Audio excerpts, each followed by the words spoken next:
હિન્દુ લગ્નમાં 7 ફેરા લેવાની પરંપરા વેદોથી જોડાયેલી છે। દરેક ફેરામાં એક ખાસ વચન હોય છે જે લગ્નને ધાર્મિક રીતે પૂર્ણ બનાવે છે। પણ ક્યારે વિચાર્યું છે કે આ ફેરાની સંખ્યા 7 જ કેમ છે, 6 કે 8 કેમ નહીં?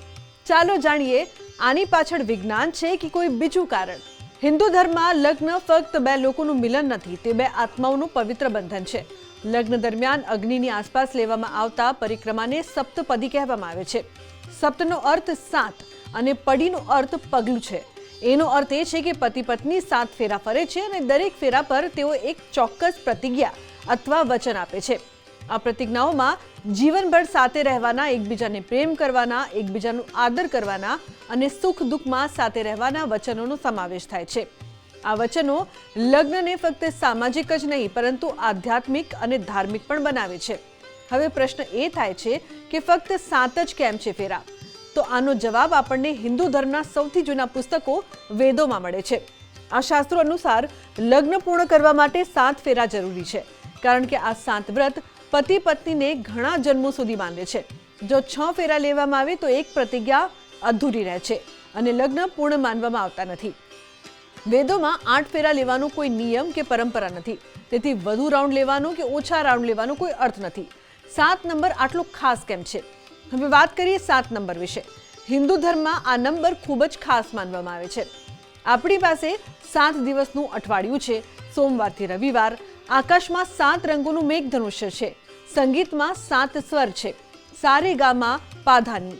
હિન્દુ ધર્મમાં 7 લોકો હોવાનું માનવામાં આવે છે અને 7 મહાસાગરોની વાત છે। આ બધું દર્શાવે છે કે 7 એક સંપૂર્ણ સંખ્યા છે, એટલે કે એક પૂર્ણ સંખ્યા છે। આ કારણોસર 7 ફેરા લીધા પછી જ લગ્ન પૂર્ણ માનવામાં આવે છે। ફેરા ફક્ત એક ધાર્મિક વિધિ નથી, તે જીવનનો આધાર છે। લગ્નમાં લેવામાં આવતા આ ફેરા ફક્ત એક ધાર્મિક વિધિ નથી પરંતુ સમગ્ર લગ્ન જીવનનો આધાર માનવામાં આવે છે। દરેક ફેરામાં પતિ પત્ની એકબીજાને ચોક્કસ વચનો આપે છે, જેમ કે એકબીજાની સંભાળ રાખવી, ઘર સાથે મળીને ચલાવવું, બાળકોની સંભાળ રાખવી, સારા અને ખરાબ સમયમાં એકબીજાનો સાથ આપવો, માંદગી દરમિયાન એકબીજાનો સાથ આપવો અને જીવનભર સાચા મિત્ર બનીને રહેવું। આ વચનો પૂરા કર્યા પછી લગ્નને સફળ માનવામાં આવે છે, તેથી આ ફેરાની સંખ્યા બદલવી સરળ નથી। જ્યારે વચનોની વાત કરીએ તો એ 7 હોય છે। 7 વચન જ કેમ? તો અઠવાડિયાના દિવસો 7 છે, 7 રંગો છે, 7 સ્વરો છે, 7 સમુદ્ર વગેરે ઘણું બધું છે। અને 7નો અર્થ થાય અમે એકબીજાની સાથે પણ છીએ।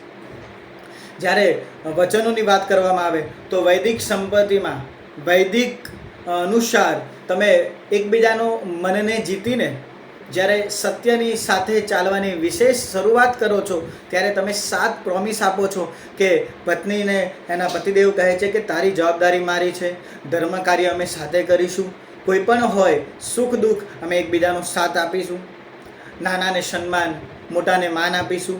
જે પણ અમારા ઘરમાં જે પણ ધન આવશે એ ધનનો એ જ પ્રમાણે અમે ઉપયોગ કરી અને સરસ મજાનું ઉત્તમ પ્રકારે આ લગ્ન જીવન જીવીશું। તો આજના અમારા આ અહેવાલમાં બસ આટલું। ફરી મળીશું એક નવી અને મહત્વપૂર્ણ જાણકારીની સાથે, પરંતુ આ વિડીયોને આપ ખાસ લાઈક કરજો અને વધુમાં વધુ શેર પણ કરજો, જેથી વધુ લોકો સુધી આ મહત્વની જાણકારી પહોંચી શકે।